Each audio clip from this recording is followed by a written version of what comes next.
ये आईन हमें इंसाफ, आजादी, बराबरी के हकूक फराहम करता है। सच, इंसाफ, बराबरी का दर्द हमें मिला।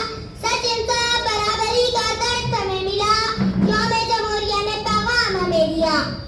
यौम-ए जमहूरिया हमें ये सबक देता है कि हम बड़ों की सच बोले, बड़ों की इज्जत करें, छोटों से मोहब्बत करते हुए दिल लगाकर पढ़ाई करें। आए हम सब वादा करें, हम मुल्क का नाम रोशन करेंगे। आखिरी में मैं इस शेर के साथ अपनी तकरीर का अख्ताम करती हूँ। भारत की शान हमें, भारत की आन हमें, भारत की शान हमें, भारत की आन हम हैं।